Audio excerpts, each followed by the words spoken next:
Rebelnature, set it off. Rebelnature, set it off. Rebelnature, set it off. Rebelnature, set it off. Yeah, good day. Welcome to Rebelnature Studios. I'm so overwhelmed today.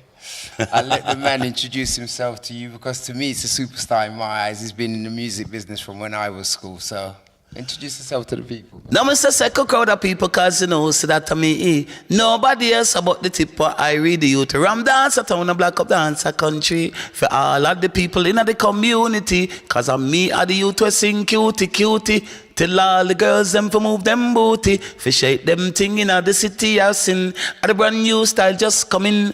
Yeah, well, this is Tippa Irie, hooking up a link live with Rebelnature TV. All right, bless. Anyway. For those who don't know, this man has been in the game for a long time. And there's a few questions that I just like to ask personally. It's like, back when I was at school, he was doing it anyway. So how did you start it? Well, as normal, you know, it was really through my dad, you know. My dad had a little sound system called Musical Messiah. And in the basement of our house, we used to have a corner shop just off of Cole Harbour Lane in Brixton. And my dad used to keep parties every Friday and Saturday night. And I used to just sneak downstairs with my sister, and we used to just listen to you, Roy, Big U, Trinity. Jesus, that's legends in reggae you're naming there. Some people don't even know that name. See, listen carefully and just go back and Google those names, yeah? Yes, I just used to listen to them and, you know, just study them really, and then practice. And then one day, one of my cousins them said, you know, Tip, you sound good, man. You need to get out there. So that's what I did. I just started to go to the local dances, mainly to a sound system called King Tubby's. And there's another one called Celoid. And then there was sounds like Nasty Rockers, Buchanan, all these kind of sounds. And I used to just go wherever there was a mic, I was there, you know. I used to just go and then, you know, enter talent competitions as well. So basically you just used to go and look for the mic and just... Yeah, and then I started to win.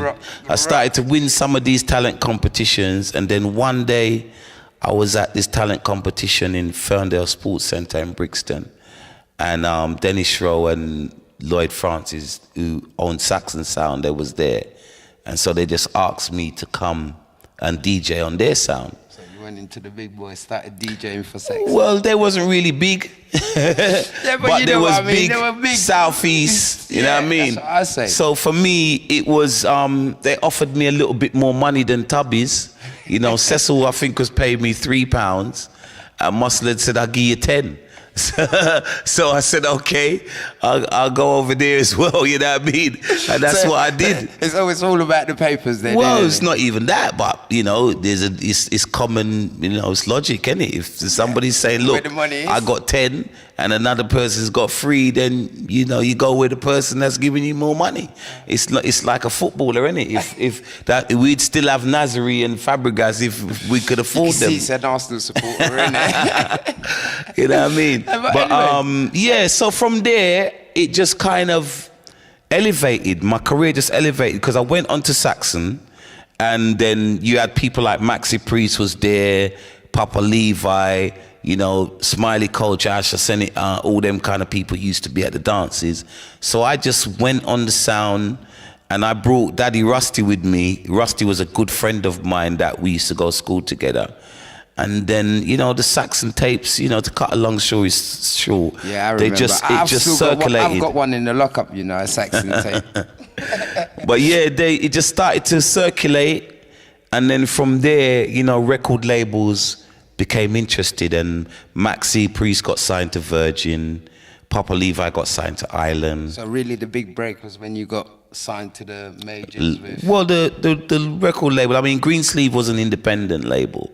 And that's, you know, I made my first record actually when I was 17 for Celoid label. He used to have a label called LGR. Hey, listen, people, I'm going to ask you a really good one. Could you remember those lyrics to that first record?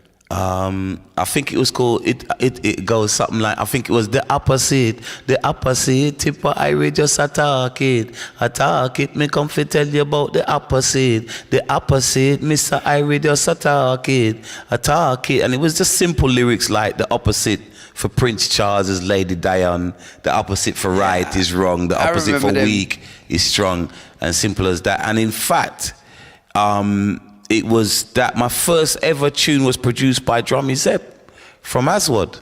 You know what I mean? Yeah, it was Drummy Zeb and Tony Gadd. We won't say too much because the camera can't swing around, right? Yeah. But we do have stars in Rebelnature studio that we hide and we don't show people. We just do our things, right? We don't say too much, you know? We know. But yeah, you know, I mean, you know, that my first ever tune was Drummy Zeb and Tony Gadd.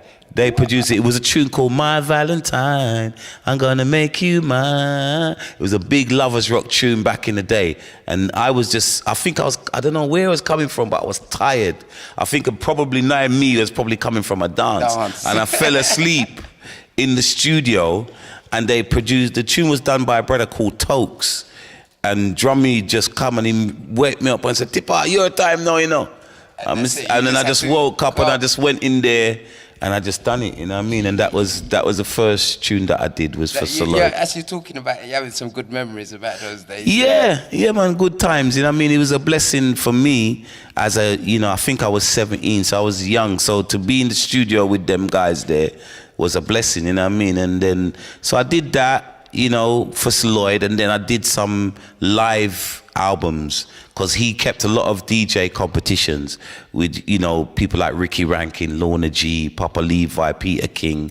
Then I was with Tippa Irie, I was with a brother called General Slater, and then you had people like Lefty B, who was on Taurus and Taurus Sound and people like that. So I did, it was, they were called DSYC, Dick Shepherd Youth Center, part 1, 2, and 3.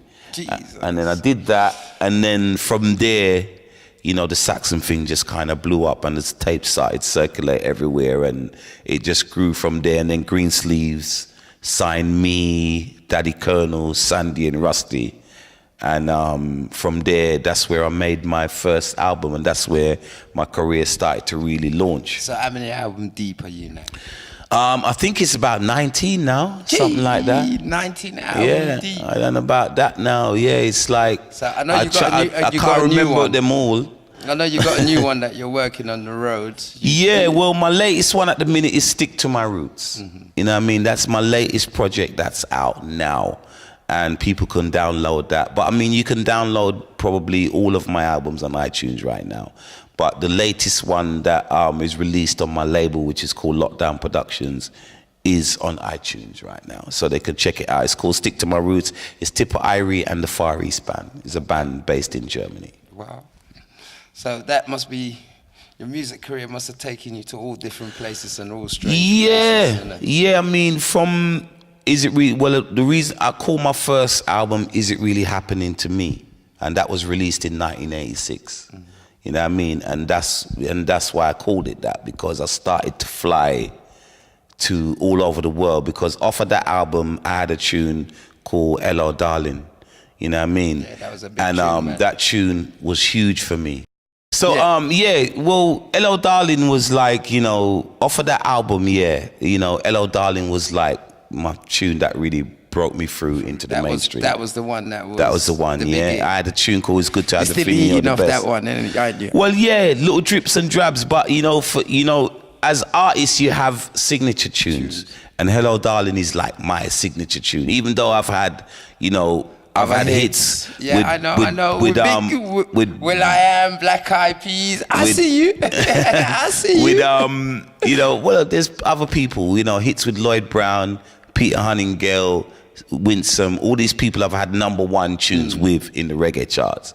And then, you know what I mean, obviously of recent I've had tunes with Will I Am, which got into the mainstream, and then I've done tunes for like Arsenal football team. So I'm just like one of them people. I just do music. You know what I mean? Whether it's for the team that I love, or it's Will I Am, or it's, you know, one of my colleagues in the reggae fraternity, You know what I mean? I just make music, man, and hopefully, I you know, stick to pay the my one bills. that everybody kind of like, no. How did the Will I Am thing come about? That was just me being on tour in America, and I was playing at this place called The Belly Up in San Diego, and this girl called Shelly Roots, who's like a Roots, she's like an agent, and she called me because I did a project with a guy called Motivate, you know, called Every Day, and Will I Am walked by the studio and said, "Who the hell is this guy?"